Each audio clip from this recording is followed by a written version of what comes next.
Honorable Minister Singh, Honorable Chairman, Honorable MLA, Chief Secretary, Government Secretary Singh, Media gi Chilina Meeyam Pudama, Ahanbaga Sahi Loishalakpa, Anubu Sahi 2025. Hayengdagi hogudore madugi mayamda punamakta yaifa paujel bijari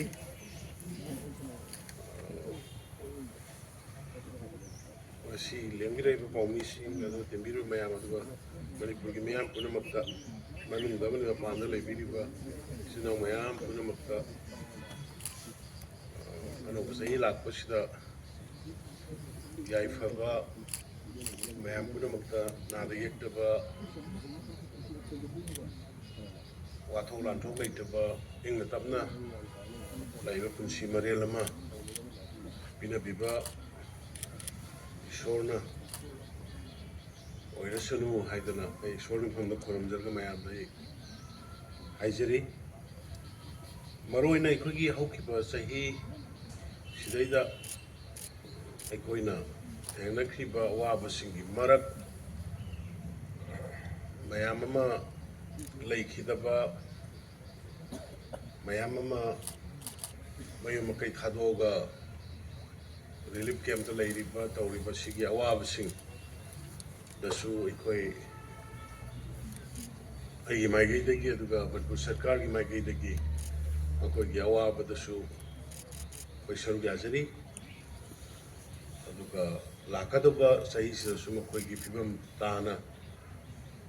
hana gi leinari ba fibam duga hanjalana ba ninga singa leinana ba ikoi sarkar sina angamba thakta honagani haibadumasu ai ngasigi numisida miyam thajaba bijari lone ikoi mamangi sahi exact January dagi natragasu just ikoi gi no ba government si laptudagi achouba achievement khara yamaroina insurgency lalobagi irangna tangdu leita dana lakpa ikoi kuire ado sidaida koi solution lagana ba santi wari sanana ba hona bada makhal makha kaya gi khongjung toroga mai pakpa inang mandaba lakhibadu koi government si lakhibadu ki mamanga ikoi General United Front Amadi United National Liberation Front ani aisa yauna Delhi da satana Bharat Sarkar amadi Manipur Sarkar amadi hairiba lupsing asiga koi tripartite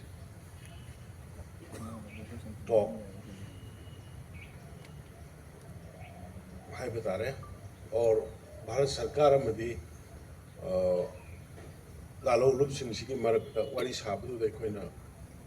thong oiraga marugi peace process ama sound hon gare bisima riksa thari hai bisima mayam pawdam jabani uji phawba da koi kanogi manipur la leiriba law and order gi situation sidai da koi mayam khanging birongani koi security ki oiba pot khara aikoi thamjage aikoi May gi 23rd ki dagi haugiba irang dudagi aikoi huji phawda 2058 family mi dana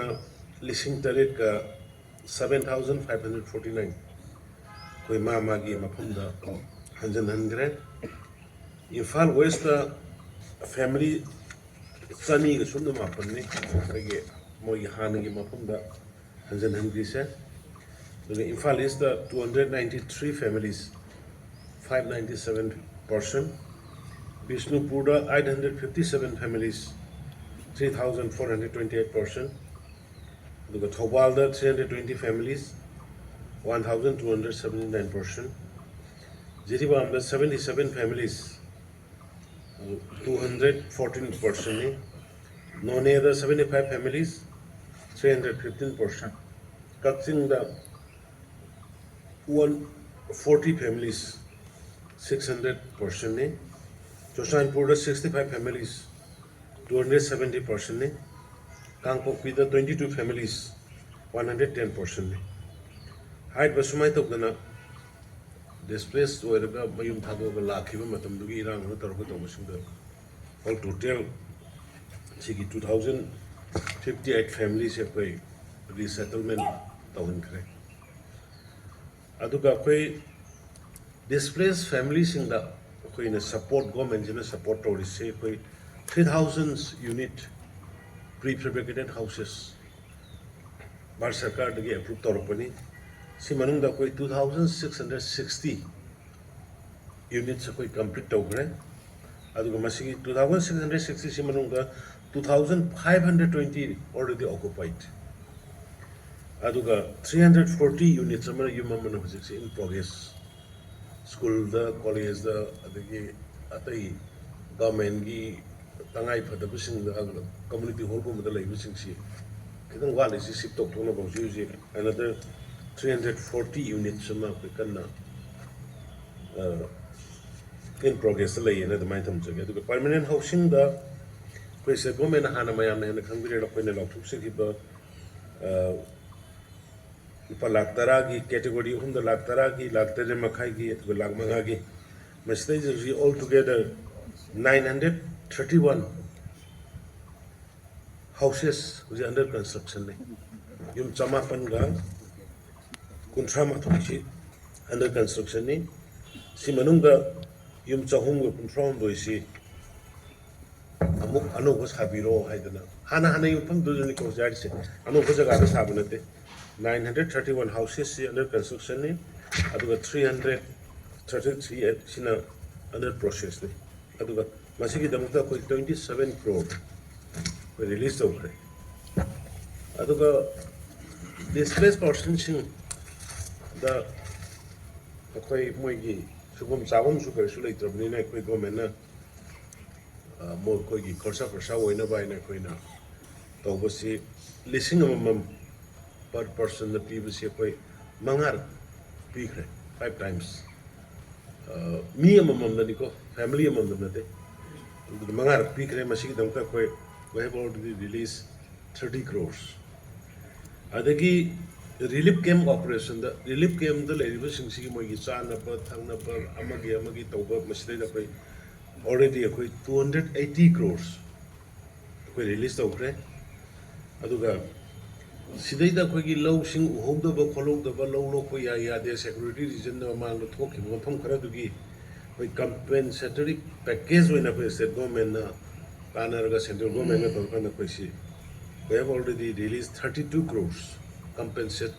Tobogi. Boxing Marilla, Nana, Mayun Makai through the labor in Moida Han, priority from Koi and Tibani. Masiki Makada Koi, Subum Savum, like the Moida Han, how pin in a Bohonai. Support for employment and the livelihood is the Sim Minister Gay support scheme Malay Masida IDP internally displaced persons in the way Mio is Samri Trata Rupta Mating Pangre. Algolina Mio is Samri contrary to the startup Kimakada employment period. Startup Manipura state government of Toukhiba startup to be a successful or startup Taramatoi. Kakna Torpana Moimogi area to the Mamagi industry to the Moisi training period Chamriga Kuntraganitoy employment period with Hatagi kind of Pangan Bahore. I was using now Mioi Nipuma Panamana already outside the hospitality training or the pigre 49. I see cannot the Guinea IDP Kangu the Guinea. I'll go 190 mana Moisi outside the sun and never use it. Training lawyer ready the later Moisi immediately told Pangadon company companies who are high near the Togo. And altogether, when of 426 432 mane 870 80 ki mayada adagi huji amu 190 sima moi replacement tawdore aduga khoi mayam na hana khangena hoi mate khara sorok ta pot yon hom lai laite koina saba putho e na tawba ka toram budu mayam na government na industry department handloom department or kanda koi fazana corporate fund nama thamakanda IDP gi mai bill sing ji sorok ta kari da pot thara yon budu yolan na koi mama gi area relief camp sing da sanga ga lai bi thawai koina tawr kana madu gi koi kan na madu continue tori adagi mamang sidai da koi gi irang marak sidai da koi gi sasan tok da ya da government employment bi da ya da ko da ya da dina koi mayam na hena khange koi irang marak sida 1946 IRB 10 and 11 gi koi madu mafum sabu yeng da I appreciate the Honorable Chief Minister of Assam Hemanta Biswas Sarma ji aduga Indian Home Minister Amit Shah ji mai matamda da sathok session bawda bera laidana koi heavy aircraft thabi rakdana sidagi Assam da pudana aduga Assam da fajana DG GP Singh I am appreciate we on day and night yang chan bidana mana Assam da tawbuna nan fajana koi training full loira matung da moi ifal da le porakre huji moi suti da leiri